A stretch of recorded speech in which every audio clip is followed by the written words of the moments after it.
All right. The word on the street is that apparently Deadpool leaked, and I've seen some like interactions between him and other characters on for Marvel Rivals on Twitter, and like I really don't give a fuck about reading this article. I mostly wanted to pull this article up to say this. Oh wait, actually let me pull up the other article. I should have saved it when I was thinking about it.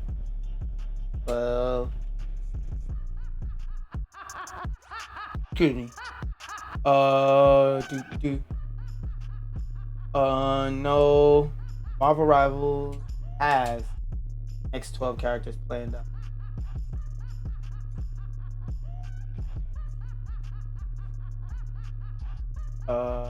Yeah, there we go. Okay, here we go. This one.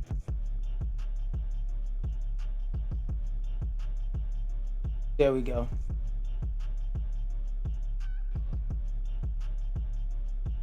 Put it. Alright, that's good enough. So, guys, I got some news for you. Every time we see an announcement or a leak or whatever for a new... Wait. I want to restart it.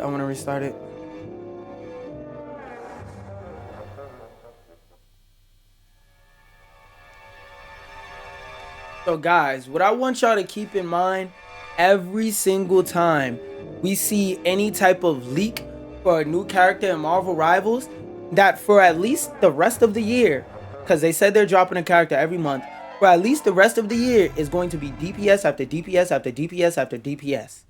You know why?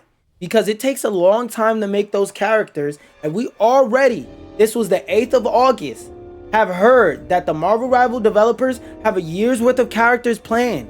So a lot of the future characters are going to be DPS because, again, it takes a lot of work to create a character, whether it become artwork, testing the character over and over. Because keep in mind, I don't remember the exact number, but there's, let's say, 30 characters in this game. If there's 30 characters in this game, every time they make a new character, they have to test that character against every other character to make sure there's no glitches and make sure that they're balanced. And every time they add a new character, that's another character for them to test. So let's say with Blade, they have to test Blade against 32 other characters to make sure he's balanced and has no glitches. Now, after they do that with Blade, now with Phoenix, they have to test her against 33 characters. And now let's say Deadpool is next. They have to test Deadpool against 34 different characters. And every time they add a character, they have to keep doing that. So for a very long time, we're not going to get an influx of Vanguards. We're going to get duelists after duelists after duelists. And I'm going to keep saying this. And I'm not making excuses for corporations. I'm just telling y'all how game development works. It is going to be a long ass time before we get another Vanguard. Now, part of that is on the fault of the devs, because why the fuck did you release a game with like 30,000 different DPS and 6 supports? And you wondering why there's a support strike, and you had to buff supports to the point to where it was like, yo, what the fuck? Now these niggas is too strong. Sustain is way too fucking high in this game now. Like, you punch people at 1 health and their health goes up instead of down because they got a free fucking bailout. Like, it's 2008 and they're a bank. And they're a bank or other adjacent money-making, like, business. And Obama said, here you go, here's a bailout. Like, that shit is not okay. But that's the thing about this game as it gets older, and why I said originally I don't want them to add a new character every month. I want them to take a little bit longer, because again, it is very hard to balance a game. Very, very, very difficult. Because when you test a game with your developers that are playing the exact way that you're telling them, and your playtesters that are just playing the way they're telling them, that's cool. But when it gets into the wild, there's no guarantee that everybody's going to play that exact same one way that you tested. But anyway, yeah. So keep that in mind. It sucks, but the next few characters are going to be DPS. And if we get one tank, again, it's really difficult to develop characters. And as we've already seen, their focus is on developing DPS. So as time goes on, don't expect another Vanguard for 12 months after we get the next one. So if we get the next Vanguard, let's say next year, February, don't expect another Vanguard till 2027. Okay? Don't expect that. Don't expect it. Now, what they could do is fast track a couple of characters that they were planning that were Vanguards to move to the front of the list over the characters that they thought were like gonna be duelists or gonna be good as duelists. Or they might even take some of their characters that they're designing as duelists and switch them over to Vanguards, redesign them a bit. But again, all this stuff takes time. So you're gonna have to give the developers a chance, because at the end of the day, these developers are people, they're artists, and there's a lot of stuff they got to do to make sure a character works, so that you don't bitch and complain the character don't fucking work. Anyway, moving on from that. Apparently, hold on, I need to pause this. And another episode of, wait, I didn't even realize my frame in the back was out of frame. And another episode of these companies don't fucking learn because the consequences you hold them to aren't strict enough. Gears of War Reloaded is apparently getting fucking flamed on Steam. Like, let's see what it's at now. Because when I did this article, it was at like 40 something. Wait a minute. No. Yeah, what the fuck is going on in this tab? Whatever. I'll check on that later. Okay, that's cool. But yeah, I just had to check on something off screen. Off screen. Where's Steam?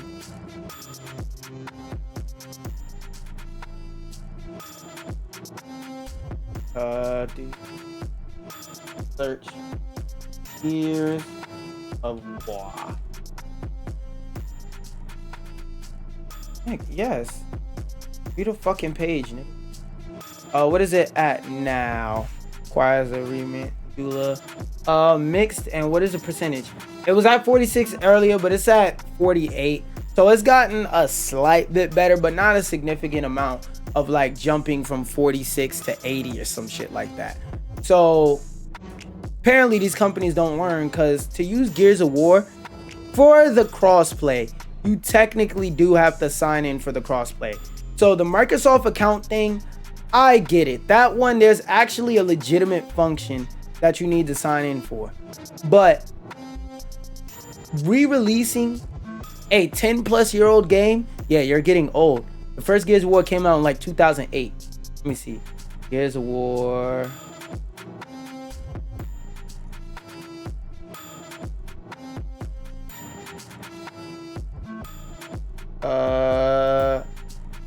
Yeah, Gears of War 1 release date.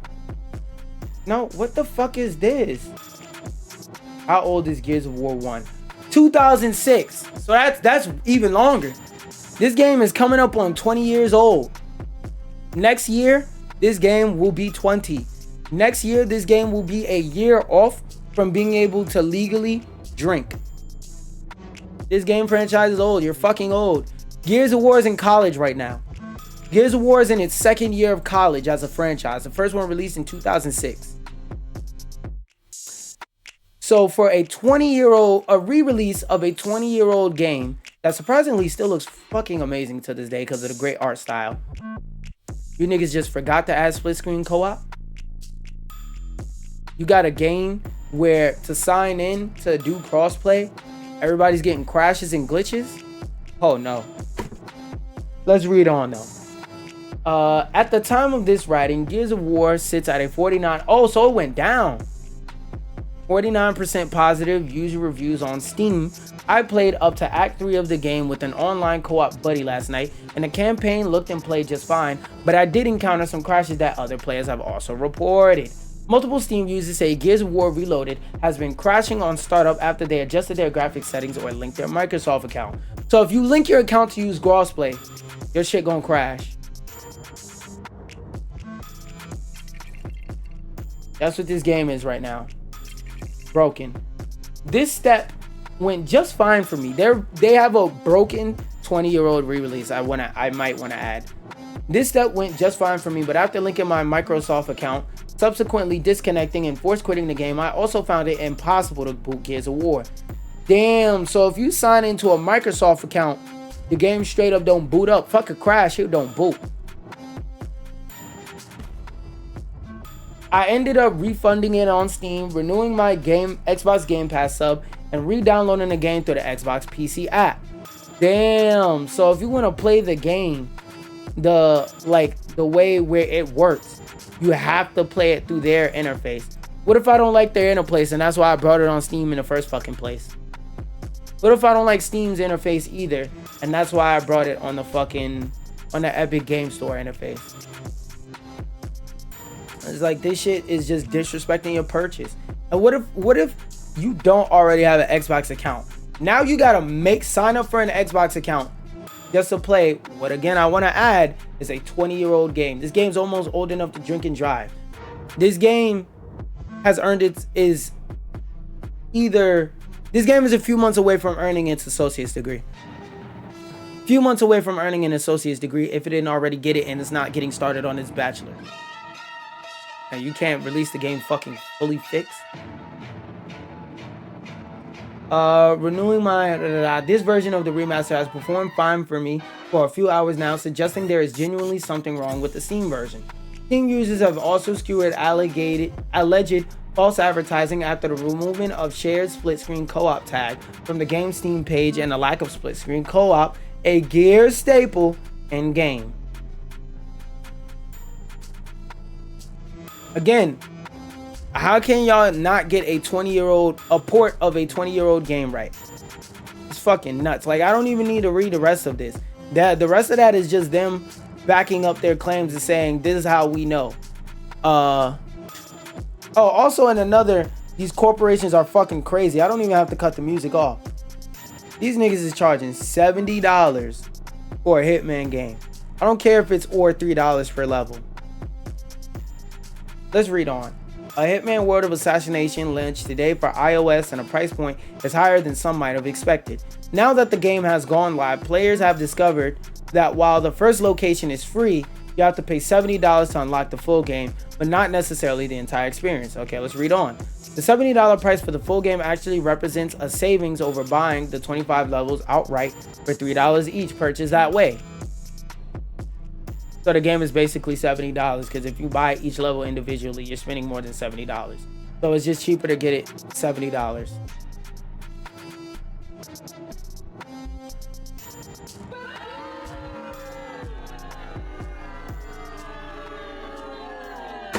It's a $70 mobile game. Just warning y'all, bro. But apparently, Acclaim is going to have a showcase next month. I mostly wanted to bring this up to remind myself. September 10th. What day of the week is that? Wait, wrong phone. What day of the week is that? A calendar, you gonna pop out? Thank you. That is the Wednesday in 2 weeks. So if you're an old head and you're into playing some games with designs from yesteryear, then here you go. Let me add an alarm real quick.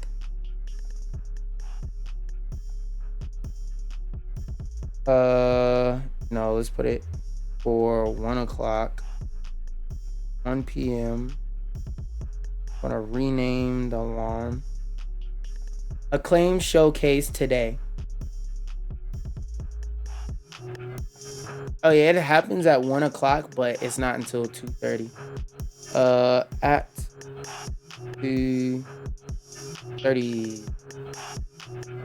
Done. Okay, so yeah, that's coming up.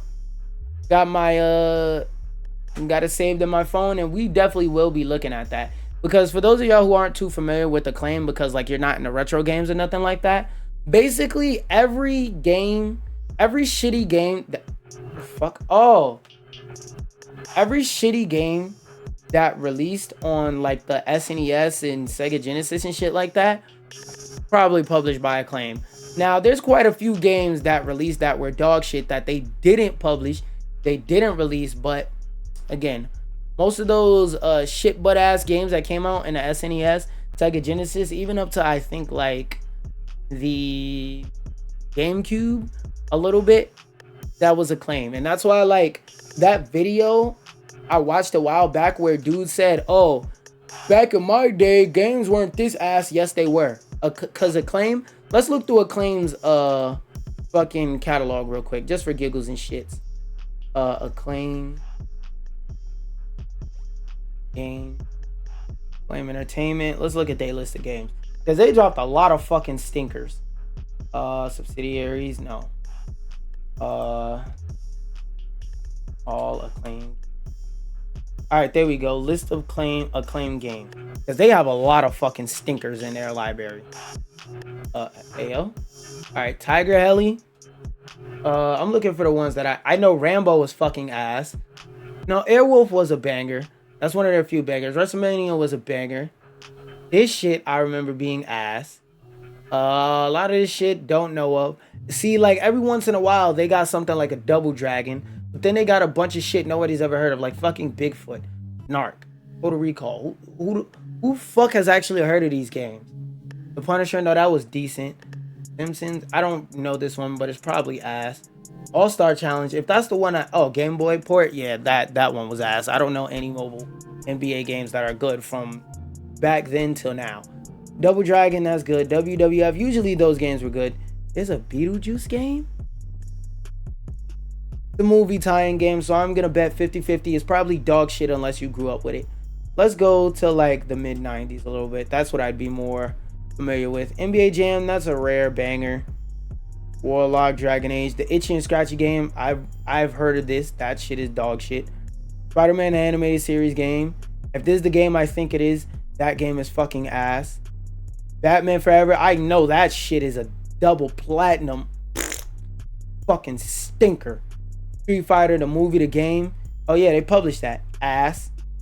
This one was Capcom, but still ass. F1 Championship Edition. This is the game I think it is. Okay, yeah, Game Boy. Yeah, this is the one I think it is. Oh wait, no. Sega, SNES, Sega Genesis. Let me see. Because if this is the racing game I think it is, yeah, I forgot there's no videos. It's Wikipedia. But that shit, if it's what I think it is, ass. It's a Porky Pig tie-in game, probably dog shit. Scooby-Doo tie-in game, probably dog shit. But let's fast forward up to like 2003. Facts. Bunch of games I never heard of. Another fucking NBA Jam. 10 years NBA Jam. This game is good for what it is. A little kid game to keep them distracted for a good 2-3 hours. That shit was ass. This one too. That one's a little bit better though. Movie tie-in game, probably ass. Cartoon tie-in game, 50-50. Oh wait, this was on GameCube. Definitely ass. But like, yeah, you see as I'm going down the list, and if you were alive in like the 90s or whatever, you're probably recognizing a lot of hype out of a lot of dog shit out of 10 ass games. But now we have this fucking feature, and I'm not gonna lie, the whole idea of this feature, while I go cut on my fan, is fucking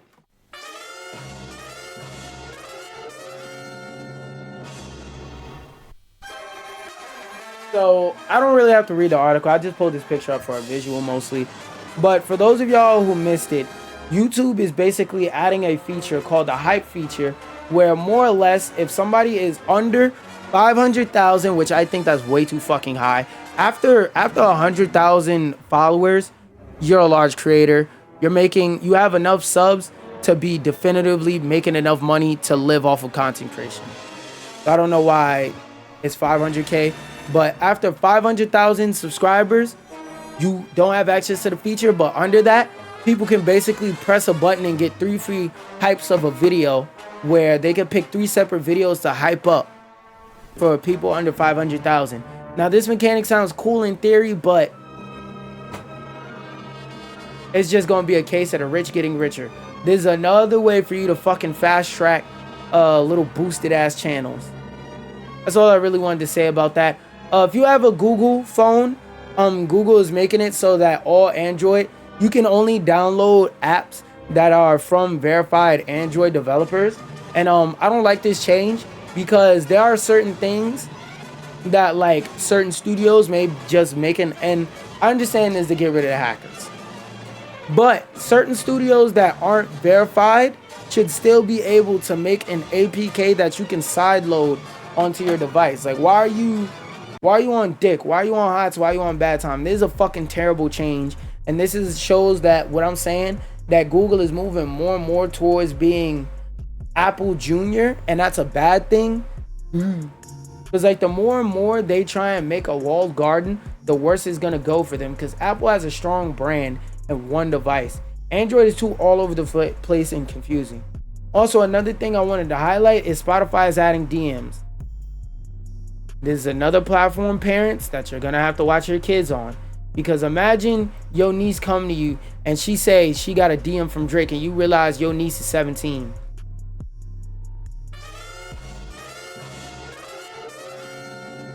Imagine the new latest underground rapper that just got popping. That nigga went from 200 dead monthly listeners to 200,000 monthly listeners. Sends a DM to your niece.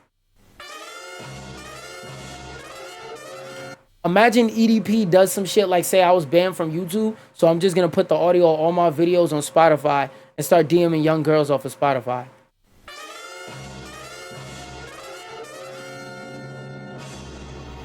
So parents, this is yet another platform you gotta watch your kids on, along with Roblox. Roblox CEO, we still got smoke for you trying to protect pedophiles, bitch ass nigga.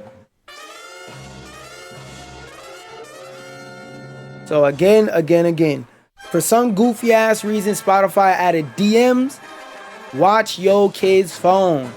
You over there thinking your kids is listening to fucking Lil Baby Coco Melon edition. A, B, C, D. You think your kids over there listening to fucking Gracie Corners. A, what sound does a letter make? B, bananas. B is for bananas. And really, this nigga Drake over there. Hey, I could show you B is for bananas for real. Look at your kids' phones, bro.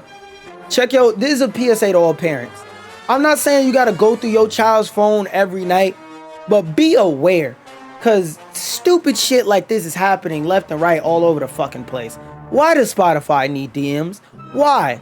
If I want to send somebody a fucking playlist, I'm gonna do it the normal way. I'm gonna send them a link through Messenger. Who the fuck is DMing people through Spotify? Imagine you got a stalker and that nigga get your Spotify. Now you gotta block a nigga through Spotify. He over here texting you through Spotify. Bae, I miss you. This app got DMs in it? So, hey, stop licking yourself. That's weird. Talking to my dog, by the way. So yeah, be aware. Watch out. Spotify now has DMs. The weirdo rapper artist, you think that nigga just got a cool song and really he's not cool at all. Really, he got the hots for the children in your crib. So please, please, for the love of God, I don't know why this is there at all. Jokes aside, I really don't, but just a PSA, just a warning, just a heads up. And another thing that I wanted to kind of mention and talk about, I was going to talk about it in depth, but I'm kind of not. Noggin is coming back, so that kind of relates.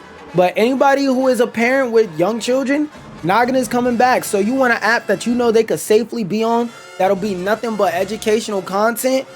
This one isn't this is a good thing. You want an app with some educational content, a place where your child, you know they could be safe on it. Ain't no adults trying to holler at them. Get some coochie, get some cheese, get some ding-a-ling from your 10-year-old. The Noggin app is coming back soon. That will be a good third space. Because like I said, it's a whole conversation to be had, but third spaces for children have been disappearing left and right. Like Cartoon Network disabled their app. Malls don't let kids sit in the mall anymore. So like, listen, if you got kids, watch what the fuck they doing on those phones, bro. Please. But Noggin is coming back. And even as an adult who already understands all this shit, I will be watching those Nihao Kailan and Little Bear reruns. I don't give a fuck. I'm watching them Oswald reruns, them. Hey, it's Franklin. Yes, sir. I will be watching Z and Moosey Moose, my nigga. I will be watching them Yo Gabba Gabba reruns. Them Big Band reruns. Them I Love to Learn. I Love to Learn. Hip Hop Hair reruns. Yes, sir. I will be there watching it day one. And by the way, just to specify, this is not an ad or anything. This is just me genuinely, like, this is just a good happening. That being said, though, for those of you watching this on YouTube, you can click somewhere over there to see more of my videos and shit like that. Peace, fuck nigga.